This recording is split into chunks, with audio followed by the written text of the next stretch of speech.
इस ग्रीनलैंड के लिए दुनिया का सबसे बड़ा विवाद इस समय चल रहा है। उसकी कीमत आखिर अंतर्राष्ट्रीय बाजार में कितनी होनी चाहिए? इस समय अमेरिका डेनमार्क से ग्रीनलैंड को लेना चाहता है, लेकिन दिलचस्प बात यह है कि ग्रीनलैंड की कीमत का कैलकुलेशन यानी उसका गणित सबसे पहले रशिया के राष्ट्रपति व्लादिमीर पुतिन ने लगाया है। पुतिन का जो गणित है वो दो फॉर्मूलों पर आधारित है। पहला अलास्का फॉर्मूला, इसके मुताबिक ग्रीनलैंड की कीमत करीब 2250 करोड़ रुपए के आसपास होनी चाहिए।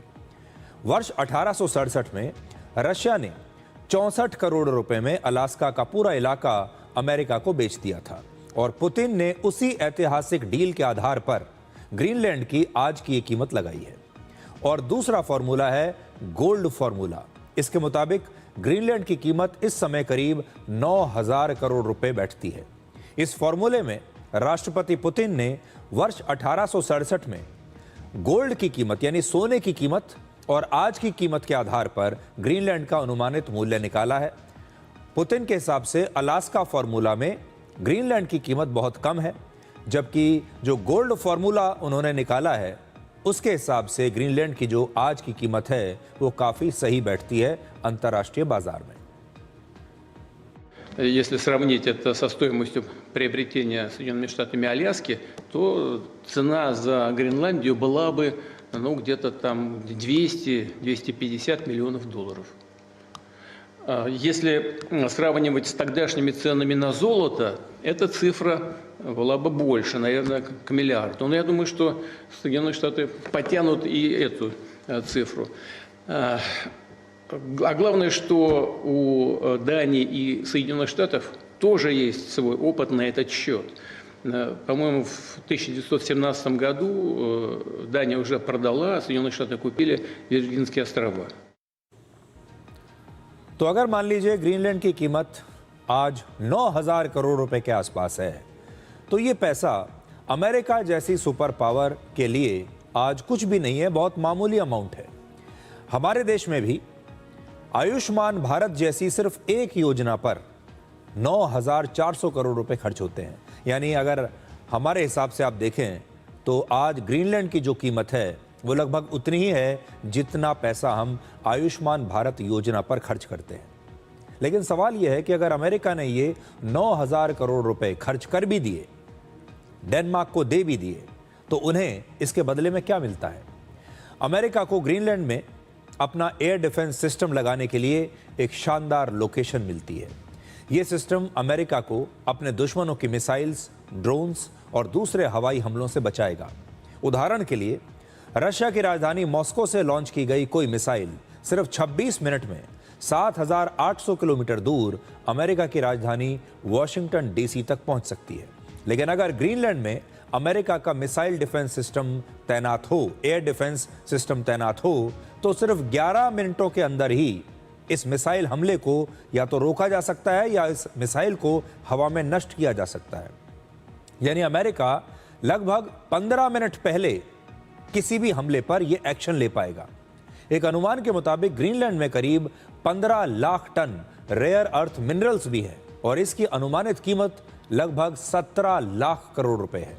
और सबसे बड़ी बात यह कि ग्रीनलैंड पर कब्जा करके अमेरिका एक बार फिर खुद को दुनिया की सबसे शक्तिशाली और बड़ी ताकत के रूप में स्थापित कर पाएगा। इससे अमेरिका और डोनाल्ड ट्रंप की प्रतिष्ठा और उनकी सॉफ्ट पावर दोनों बढ़ जाएंगे। लेकिन मैं आपको एक बार फिर से वो नक्शा जरूर दिखाना चाहता हूं जिसे बार बार डोनाल्ड ट्रंप कह रहे हैं कि ये हमारी सुरक्षा के लिए बहुत ज़रूरी है। वो नक्शा मैं आपको दिखाता हूं जो अभी हमने मिसाइल से पहले आपको दिखाया था। देखिए, ये अमेरिका रशिया को अपना दुश्मन मानता है और उसे ये डर है कि अगर रशिया ने कभी कोई मिसाइल हमला अमेरिका पर किया तो उसकी मिसाइल 26 मिनट में अमेरिका तक पहुंच जाएगी, मॉस्को से वॉशिंगटन डीसी तक, और यह मिसाइल ग्रीनलैंड के आसपास से होकर गुजरेगी, ग्रीनलैंड के ऊपर से।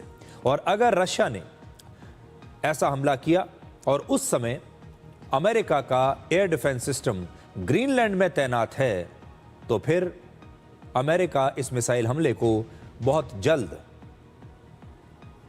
सिर्फ 11 मिनट के अंदर, ये जो मिसाइल हमला है इसे अमेरिका न्यूट्रलाइज कर पाएगा। ये है एक बड़ा कारण कि डोनाल्ड ट्रंप ग्रीनलैंड चाहते हैं कि वो उनके पास रहे। ये सारे कारण तो हैं ही, लेकिन अमेरिका के राष्ट्रपति डोनाल्ड ट्रंप अपनी छवि चमकाने के लिए भी ग्रीनलैंड पर कब्जा करना चाहते हैं। ट्रंप चाहते हैं कि उनका नाम इतिहास में हमेशा के लिए दर्ज हो जाए। अब वो नोबेल शांति पुरस्कार तो नहीं जीत पाए, वो चाहते थे कि इस हिसाब से भी उनका नाम इतिहास में दर्ज हो जाए। अब वो उनकी बस निकल गई, वो ट्रेन तो निकल चुकी है, वो फ्लाइट उनकी मिस हो चुकी है, लेकिन अब वो चाहते हैं कि इस प्रकार के कुछ नए काम करके, जैसे उन्होंने वेनेजुएला में किया, या फिर अब वो ग्रीनलैंड को अपने कब्जे में लेना चाहते हैं, वो इतिहास में अपना नाम दर्ज करा लें। आज स्विट्जरलैंड के डावोस में राष्ट्रपति ट्रंप ने कहा कि वो ग्रीनलैंड के लिए कोई पैसा भी खर्च नहीं करेंगे। ग्रीनलैंड पर अब राष्ट्रपति ट्रंप और यूरोपीय देशों के बीच एक डील की तैयारी लगभग हो चुकी है और कल रात नेटो के सेक्रेटरी जनरल मार्क रूटे से एक मुलाकात के बाद खुद ट्रंप ने इस डील का ऐलान भी कर दिया। इस डील के मुताबिक अमेरिका ग्रीनलैंड में अपना एयर डिफेंस सिस्टम लगा पाएगा और ग्रीनलैंड के क्रिटिकल मिनरल्स तक अमेरिका की पहुंच होगी। साथ ही रशिया और चीन को ग्रीनलैंड के करीब यानी उसके आसपास के इलाकों में मजबूत होने से रोका जाएगा। हालांकि मार्क रूटे से बातचीत के बाद ट्रंप ने कहा कि उन्हें ग्रीनलैंड के क्रिटिकल मिनरल्स में कोई दिलचस्पी नहीं है और ये इलाका उन्हें सिर्फ और सिर्फ अमेरिका की सुरक्षा के लिए चाहिए। I wonder because I want Greenland for security. I don't want it for anything else. We have so much rare earth. We don't know what to do with it. We don't need it for anything else. And in terms of Greenland, you have to go 25 feet down through ice to get it. It's not something that a lot of people are going to do or want to do. No, this is security we're talking about. And I can say one thing about Mark. He wants security, and he wants security for all of us. I think we're a member of NATO. He wants security for NATO and beyond. अगर Greenland पर यह deal हो गई तो दुनिया के सभी शक्तिशाली देशों के लिए दूसरे देशों पर कब्जा करने का एक नया रास्ता खुल जाएगा। आज ट्रंप कह रहे हैं कि उन्हें अमेरिका की सुरक्षा के लिए ग्रीनलैंड चाहिए। इसी तरह पुतिन भी ये कहते हैं कि उन्हें रशिया की सुरक्षा के लिए यूक्रेन चाहिए। चीन के राष्ट्रपति शी जिनपिंग भी भविष्य में कह सकते हैं कि उन्हें चीन की सुरक्षा के लिए ताइवान पर अपना पूरा कब्जा चाहिए। और कल्पना कीजिए कि भविष्य में भारत भी ये कह सकता है कि वो पाकिस्तान के बलूचिस्तान या सिंध प्रांत को कुछ पैसा देकर खरीदने के लिए तैयार है। शायद दुनिया के ज्यादातर देश अब हो सकता है कि इसी रास्ते पर चलना चाहेंगे। जिस देश को लगेगा कि उनके आसपास का कोई इलाका उनके देश की सुरक्षा के लिए ज़रूरी है, तो वो देश उस इलाके को या तो खरीदने की कोशिश करेगा और या फिर उस पर कब्जा करने की कोशिश करेगा अपनी ताकत के आधार पर। और फिर आप देखिए कि संयुक्त राष्ट्र ऐसे मामलों में किस किस को रोकेगा। और राष्ट्रपति ट्रंप, जो पूरी दुनिया का सरपंच अपने आप को समझते हैं, वो भी आगे चलकर किस मुंह से रशिया के राष्ट्रपति व्लादिमीर पुतिन को ये कहेंगे कि आप यूक्रेन के साथ इस युद्ध को रोक दीजिए, या फिर किसी और देश के राष्ट्राध्यक्ष को भी वो कभी ये कह पाएंगे कि उन्हें युद्ध रोक देना चाहिए। अब ट्रंप के इस ग्रीनलैंड प्लान को आप इस तस्वीर से समझिए। दुनिया भर में बड़ी चर्चा हो रही है। दुनिया की एक बड़ी मशहूर मैगजीन है द इकोनॉमिस्ट।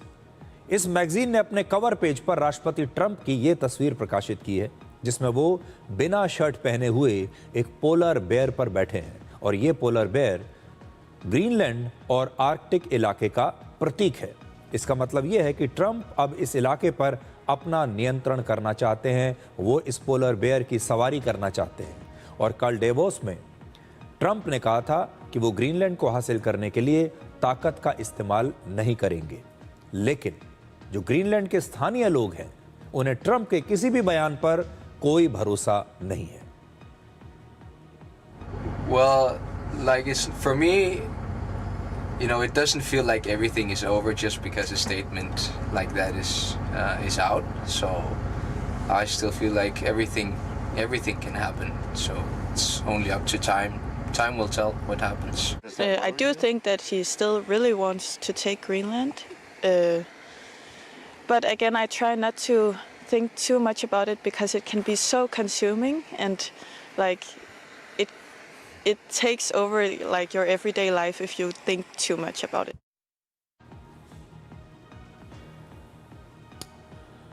अमेरिका दुनिया में अपना दबदबा या वर्चस्व हासिल करने के लिए एक खास सिद्धांत का इस्तेमाल करता है और इस सिद्धांत का नाम है ट्रंप मॉडल। तो आज आपको थोड़ा ट्रंप मॉडल भी डिकोड करके दिखाते हैं कि ट्रंप कैसे ऑपरेट करते हैं, उनका सिद्धांत या उनका जो फॉर्मूला है वो क्या है।